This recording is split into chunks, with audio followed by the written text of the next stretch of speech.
John 15 verse 1 to 5, but Jesus, our true vine, where life flourishes and faith grows. John 15 verse 1, I am the true vine and my Father is the gardener. So kung kita branch, makita gina saya mismo sa aton outward nga pagkabuhi. Hindi sa basta nga ara sa sulod pero wala sang manifestation sa gwa. Just as the vine is essential for the branches, our growth and sustenance come from the abiding in Christ through His Word.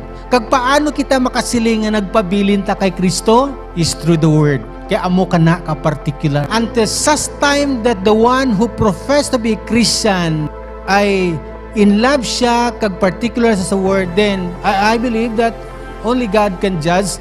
But when the vine and the branches are being connected, it always produces something. It become a delight to the gardener. Sinutanda naton, the application of this is we need to engage with the scriptures you wanted to pakipagrelasyon. For in the quiet moments of reading, the more ka bala nagabasa, kag may mga minuto dun ka sa pagbasa mo, you are cultivating a garden of faith where understanding bloom and transformation takes root. Amo na yan, tilawin nyo nga mag-meditate ka, kay gulpi lang may nag-pop up dayon. Then start to take a journal sa kung anong gina-inspire sa mo sa ginawa from the scriptures.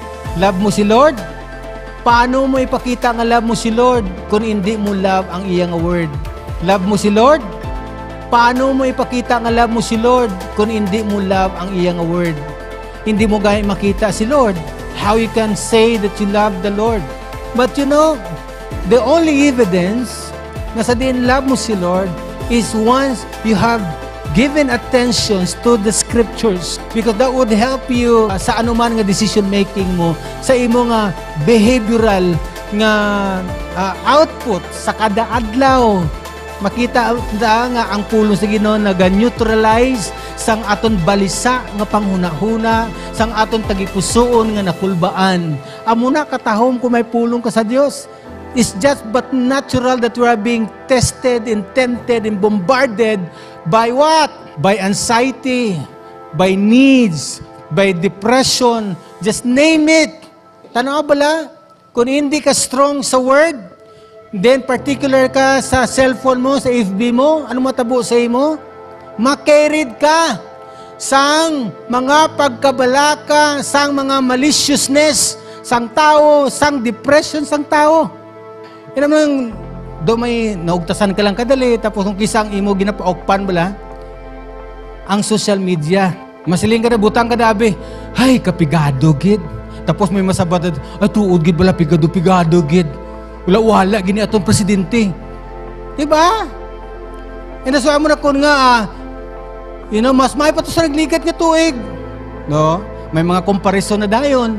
But kung in love ka kay Lord, kag particular ka sa word, biskan pa, pigado ka, bisan pa, may kinanglanon ka, bisan pa, ga-bleed ang heart mo.